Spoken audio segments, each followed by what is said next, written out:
जेवणात मीठ जसे चवीचे काम करते त्याशिवाय भाजी अळणी होते, तसेच काम संख्याशास्त्राचे आहे. अभ्यास संशोधनात संख्याशास्त्र लागतेच, त्यामुळे मूलभूत संख्याशास्त्राला भविष्यातही मागणी आणि संधी असणारच आहे.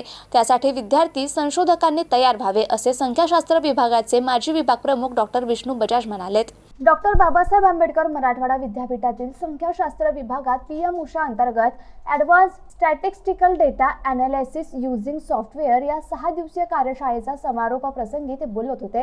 यावेळी पीएम उषा सहसमन्वयक आणि युनिकचे संचालक डॉक्टर प्रवीण येन्नावर यांची अध्यक्षस्थानी उपस्थिती होती.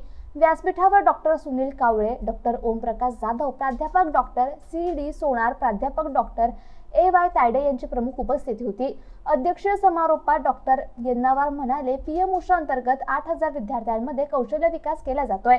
मार्च अखेरपर्यंत 6 कार्यशाळा आयोजित करण्यात आल्या असून ही 4थी कार्यशाळा यशस्वीपणे पार पडल्याचं त्यांनी सांगितलं. तसेच एआयचा गाजावाजा संख्याशास्त्रामुळे जास्त गाजावाजा झाल्याचंही ते म्हणाले. कार्यशाळेत 19 सत्रात विविध सॉफ्टवेअरच्या वापराबद्दल आणि संख्या विश्लेषणाबद्दल माहिती देण्यात आली. कार्यशाळेत doctor R V. Latpate, doctor D M. Gajbhare, doctor R K. Dase, प्राध्यापक M C. Patil, doctor M S. Kasture, doctor S P. Gite, doctor S D. Mule, doctor D S. Jadhav, doctor H P. Umap, doctor B K. Gahiwal, doctor K K. Makalja आदींची प्रशिक्षण दिले.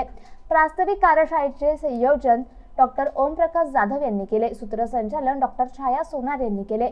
विद्यार्थ्यांनी मनोगतामध्ये संशोधनावेळी कार्यशाळेतील ज्ञानाचा उपयोग होईल यावर भाष्य केले.